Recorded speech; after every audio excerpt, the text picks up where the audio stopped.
sisemhlabeni but asibo abomhlaba. Izinto esizenza asizenzi by the way umhlaba oyenza ngakhona. Amen. All right, so if we are all clear, then I can proceed. Amen. I will need someone who will be reading the word for us. Also, Funda ilizwi likaNkulunkulu for us. I will go very quickly because we are already behind time. Our program is supposed to end at 2 o'clock and we are already at 12 minutes to 1. Amen. Angazi ukhona one Bible lesizulu.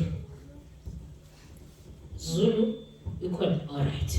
You can be very fast to open for us. I will start today by speaking about the duty of parents to their children. Sister Dombi, you are now a parent.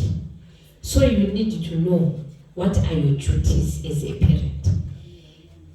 Asifuna ukuthi kusasa sibe sithi siyabonisa uthi but you did not teach me.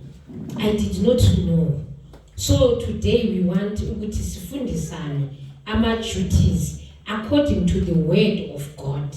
Hayi lokho ukutshelwa ngabangani, hayi ukutshelwa ngomakhelwane, but esikukhulumayo thina uma siselizwini likaNkulunkulu ukuthi uNkulunkulu uthi what are our duties as parents who are born again, parents who are in Christ abasenkosini. IBhayibheli linikezwe ukuthi libe yilo elisiqondisayo, libe yilo elisibonisayo zonke izinto esidinga ukuthi sinjani sizifunde ngokukhulisa abantwana bethu. Amen. So I will quickly rush. The first duty that you have to your child, even as parents here in this place, even as young ladies in this place, so it pays to pay attention. Pay attention will not cost you anything, but to be informed, even in future you take the right decisions concerning your parenting skills. Amen. So as Mamelenini, both the young ones who have no children and those who have children, it will benefit us all. Amen. The first duty is to love them. Amen. Timothy 2, Titus chapter number 2, verse number 4. I will try to be as quick as I can be. Titus chapter number 2.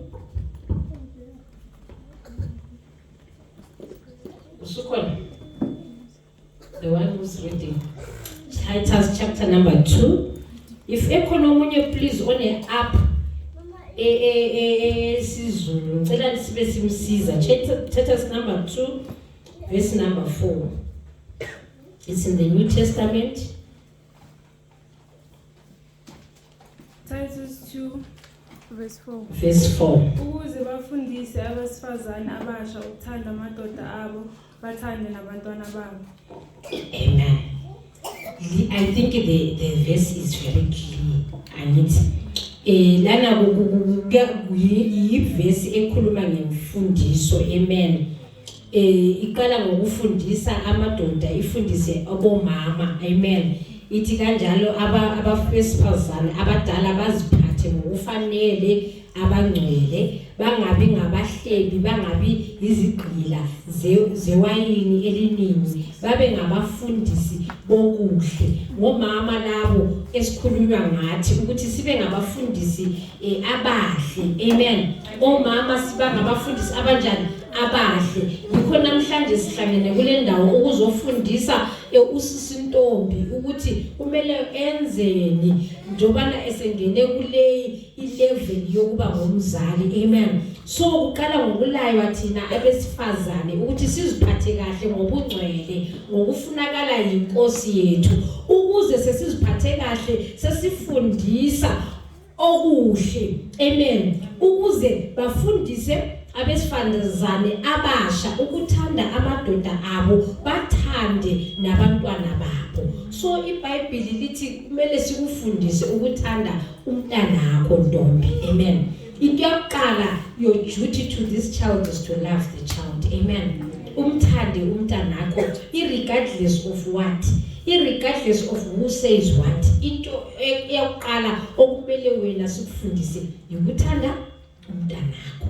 I think izwile lithi thina yithe sikufundisayo omama abadala ukuthi wenze uthande umntanakho. So asifuni ukuthi uma sifika enkosini ngicela amayibhuku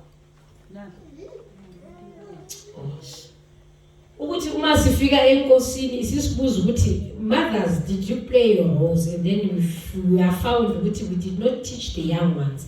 So into yokuqala, as a young person, we are here to teach you what your duty to your child is to love your husband first, and then you love your children, both your husband and your children. Abantu abakho, that one is your duty in Christ to love them. So ungabi ngumuntu loyo oba nezondo ianger towards your children, no matter izinto zingahlangani, that one is a no. Wena omele uwenze ukuthi bathanda, unconditional love, in poverty, in health, in sickness, in every situation. Thanda umntanakho Sister Ntombi. Amen. Uyazuza awutholi kubuhlungu kunzima kumnandi yokinto iduty yakho ngicela umthandi. Asisoze sifune ngelinye ilanga ukuzwa ugogo sekathi ayi uSister Ntombi she's no more loving this child. Useka ngithiyela nje umntwana akafuni lutho ngomntwana, mina bese ngibona yonke into akanaso isikhathi sokuthi nje amnake umntanakhe abonde nomntanakhe. So ngiyacela kube uthando olunikeza umntanakho kuqala, and then